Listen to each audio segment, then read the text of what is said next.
Mesdames et messieurs, bonsoir et bienvenue aux 20h sur CamNews 24 et ITFM 103 depuis Garoua.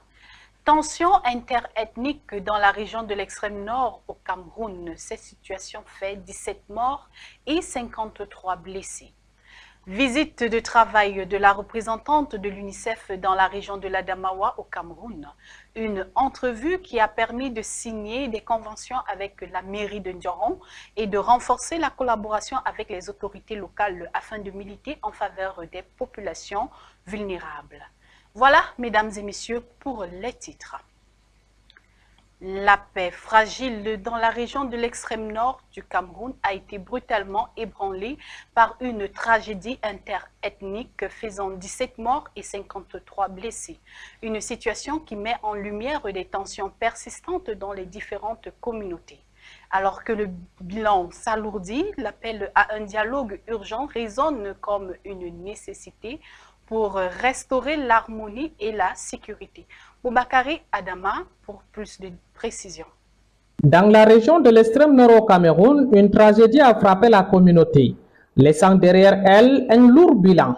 Au moins 17 personnes ont perdu la vie et 53 ont été blessées lors d'une bagarre qui a éclaté entre deux individus, déclenchant ainsi des tensions interethniques et dévastatrices. Le gouverneur de la région de l'extrême nord s'est rendu sur place pour apporter son soutien aux victimes et constater les dégâts. C'était une simple bagarre, tout est parti entre deux personnes, un éleveur et un pêcheur, et puis c'est devenu une question de vengeance entre ethnies.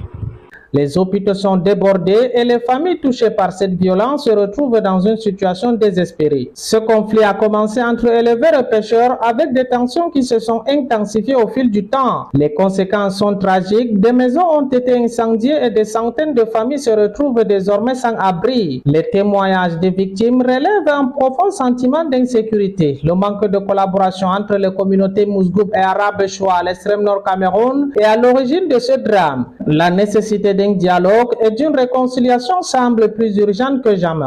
Nous avons tenu des réunions avec tous les partis prenants pour arrêter, recenser les griefs de part et d'autre et régler ce qui peut l'être et puis référer à la hiérarchie ce qui est au-delà de notre temps. Le gouverneur de la région de l'extrême nord a promis d'apporter son soutien immédiat aux victimes et d'œuvrer pour restaurer la paix dans cette région troublée. Mais pour cela, il faudra un effort collectif pour surmonter les rancœurs passées entre Arabes-Choua et Mousgoum.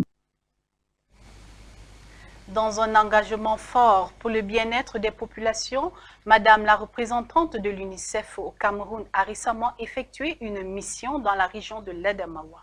Cette visite marque une étape clé dans la collaboration entre l'organisation et les autorités locales, visant à renforcer les initiatives en faveur des populations vulnérables. Reportage de Nouroudine Abou et Mohamed Saleh. La représentante de l'UNICEF au Cameroun a effectué ce jour une visite de travail en Gaoundéré afin d'évaluer les défis auxquels est confrontée la population de la région septentrionale. Les discussions ont porté sur des problématiques cruciales telles que l'accès à l'eau potable, la santé, l'éducation, des mariages précoces, la sous-scolarisation des jeunes filles, le VIH, le changement climatique et les violences basées sur le genre. L'objectif de cette visite était de renforcer le soutien de l'UNICEF au gouvernement dans l'amélioration des conditions de vie des habitants de l'Adamawa.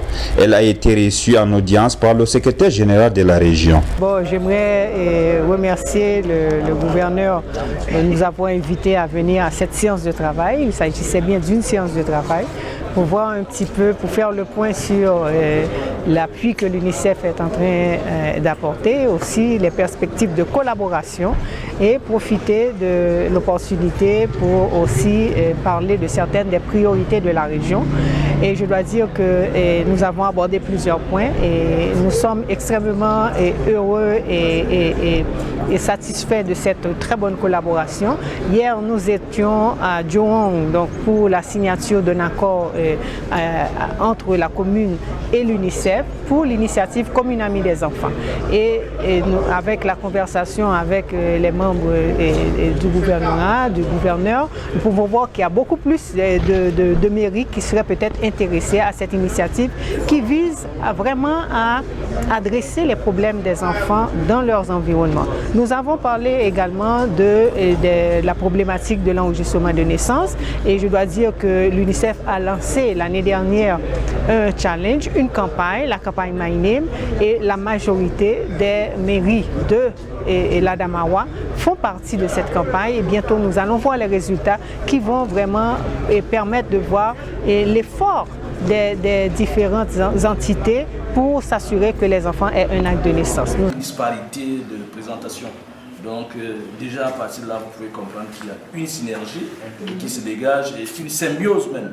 Une bonne collaboration entre tous les maillons de la chaîne qui jouent pleinement leur rôle, je peux vous rassurer, et qui n'attendent que d'être sollicités pour jouer ce rôle-là de manière active. La représentante de l'UNICEF au Cameroun a souligné l'importance de renforcer la collaboration entre les différents ministères et le Fonds des Nations Unies pour l'enfance avec l'appui de la Banque mondiale afin d'améliorer les conditions de vie de la population de l'Adamawa. Elle a rassuré que les efforts conjoints en matière d'approvisionnement en eau potable porteront leurs fruits dans les jours prochains. Au cours de l'audience, les discussions ont également porté sur l'impact du changement climatique qui affecte déjà considérablement la région. L'UNICEF a lancé un appel à l'action et s'est engagé avec le soutien de la Banque mondiale et du gouvernement à relever ce défi majeur en implantant de nouveaux points d'eau potable en Gaoundéré. Dans un monde où l'accès à l'eau potable est un droit fondamental, le village de Begom, situé à Fumbot, se trouve confronté à une crise aiguë. Les habitants, contraints de parcourir de longues distances pour s'approvisionner, subissent les conséquences de cette pénurie sur leur santé et leur quotidien. Reportage de Noureddin Abou. Dans le département du Noun, les habitants de Begom parcourent de longues distances pour s'approvisionner en eau. Le manque d'eau potable dans cette localité s'aggrave, exposant ainsi les riverains à de nombreuses maladies d'origine hydrique. Parlant de l'eau, vous savez, l'eau c'est qui dit eau dit vie. Je vais commencer par vous dire que aucune maladie, aucune pathologie ne peut être contre-indiquée, ne peut dire qu'on ne doit pas boire de l'eau. Donc l'eau est valable pour tout le monde.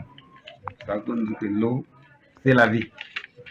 Et parlant donc de l'eau, lorsque vous ne buvez pas de l'eau potable, de l'eau traitée, vous êtes prédisposé à des multiples maladies que nous appelons maladies hydriques, donc maladies qui ont pour cause de l'eau, en l'occurrence la fièvre typhoïde et certains types de diarrhée également. Parce que quand l'eau n'est pas potable, ça peut causer la diarrhée. Les habitants du village Begom ne cessent de déplorer leur calvaire quotidien. La recherche de cette liquide précieuse qui de surcroît n'est pas potable. Pour accéder au point d'eau situé sur le mont Begom, ils doivent fournir des efforts considérables pour gravir la colline. Nous avons accepté de grimper la colline ce matin pour pouvoir apporter notre contribution humaine à l'édifice du captage d'eau qui servira à tout le village Baïgom, à ce que toute la population ait une eau potable et de qualité. Face à cette situation, le chef traditionnel, avec le soutien d'experts d'une structure spécialisée, a pris l'initiative de construire un point d'eau potable. Il rassure ainsi la population qui souffre depuis de nombreux mois un avenir meilleur. Comme vous voyez, Baïgom, il y a de cela un temps que Baïgom souffre énormément pour le problème d'eau potable. Raison pour laquelle notre Majesté, qui est Dr Abdourahim, a initié ces projets pour renforcer le deuxième captage à Baïgom dans notre village. Et je lance un appel, premièrement dans mon quartier, où je suis le président de la nouvelle génération pour le développement de mon quartier. Les villageois gardent espoir en un avenir radieux, car la construction de ce point d'eau potable de qualité représente un atout essentiel pour leur survie. À Garoua, le ministère de la décentralisation et du développement local et le plan Cameroun international ont organisé un séminaire visant à renforcer les compétences des magistrats municipaux. Cet événement a permis aux participants d'échanger sur les enjeux juridiques cruciaux, de partager des expériences et de développer des stratégies pour améliorer la gouvernance locale. Boubacarry Adama. Au Nord Cameroun, une initiative importante a eu lieu récemment, un séminaire de renforcement des capacités destiné aux magistrats municipaux. Organisé par le Mindevel en partenariat avec Plan Cameroun International, cet événement vise à améliorer la gouvernance locale et à renforcer les compétences des responsables judiciaires. Nous savons que la loi portant code de CTD a été promulguée il n'y a que 2 ans, 2019. Et ce même code nous a imposé l'obligation de se faire comprendre par tous les acteurs.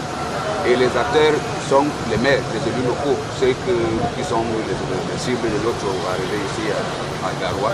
Les intervenants ont partagé leur expertise à travers des ateliers interactifs et des discussions enrichissantes. Les thèmes abordés incluent la gestion des conflits, la transparence dans l'administration publique et l'importance de l'engagement communautaire. Les magistrats ont eu l'occasion de partager leur expérience et de réfléchir ensemble à des solutions innovantes. La formation, chaque magistrat municipal devrait être en mesure de savoir ce que la loi commande, ce qui est permis et ce qui n'est pas autorisé. Voilà de manière ramassée les attentes de ce séminaire. À la fin de ce séminaire, les participants ont été salués pour leur engagement dynamique. Ce moment symbolise non seulement la fin d'une formation, mais également le début d'un engagement renouvelé envers une justice plus efficace au niveau municipal. À l'heure où le Cameroun fait face à des défis politiques croissants, la réélection de l'honorable Kavayegue Djibril à la présidence de l'Assemblée nationale prend une résonance particulière. Reportage. Ce mardi 18 mars 2025, l'histoire s'est répétée au palais des Verts Paul Biya. L'honorable Kavayegue Djibril, l'incontournable député du Mayo-Saba, a été réélu président de l'Assemblée nationale du Cameroun pour un nouveau mandat d'un an. Âgé de 85 ans, l'honorable Kavayegue Djibril demeure un leader intemporel de la scène politique camerounaise. Depuis 1992, il préside l'Assemblée nationale avec une autorité et une expérience qui font de lui un pilier du régime. La réélection de l'honorable Kavayegue Djibril n'a pas été une surprise pour les députés. Il a obtenu 125 voix sur 137 votants et 12 bulletins nuls. Un score qui reflète sa popularité et son influence au sein de l'Assemblée nationale. L'honorable Kavayegue Djibril continuera de conduire l'Assemblée nationale avec sagesse et expérience. Son leadership intemporel est un atout pour le Cameroun, qui cherche à maintenir la stabilité et la cohésion dans un contexte politique en évolution. Alors que le Cameroun se prépare pour un nouveau cycle électoral, Kavayegue Djibril demeure une figure incontournable dans le paysage politique. Sa réélection n'est pas seulement un retour à la présidence, c'est un signal fort envoyé aux citoyens, celui d'une continuité dans le service public, mais aussi celui d'un appel à la réflexion sur les changements nécessaires pour répondre aux attentes croissantes des populations.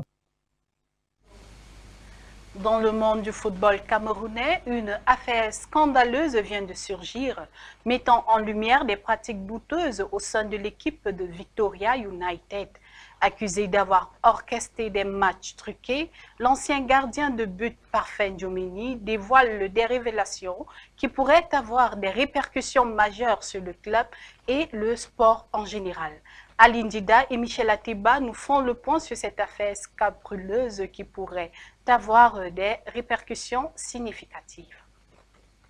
Rencontré à Douala, le conseil du gardien de but et ancien sociétaire de Victoria United est formel.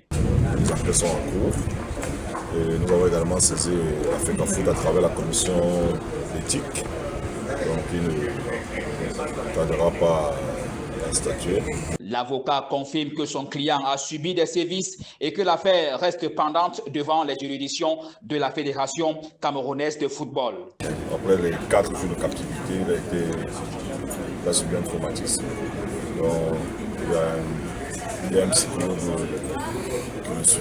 Dans le camp du club de Limbe, la thèse d'un sabotage des matchs par un groupe de joueurs est l'argument qui sous-tend la position de l'équipe de la région du Sud-Ouest. Les champions sortants ont toujours pointé leur gardien comme le principal moteur de cette machine à détruire la formation de Limbe. Je peux bandir les matchs avec la complicité de mon père et de me demander d'impliquer certains de mes coéquipiers pour qu'on fasse ça ensemble, pour m'aider, pour qu'on puisse avoir l'argent et qu'il va me faire voyager. Et que chaque match qu'on va perdre, il va me donner l'argent de ça. Chaque match, ça ne va pas manquer. Et mon père aussi au courant parce que lui aussi joue ça. Parfait, Njomeni avoue ici avoir été monté pour faire perdre les rencontres à son équipe en jouant au jeu du hasard. L'agent de Limbe a approché mon oncle que Victoria ne doit pas gagner les matchs, aucun match ici, qu'on doit tout perdre et qu'on descende. C'est ça.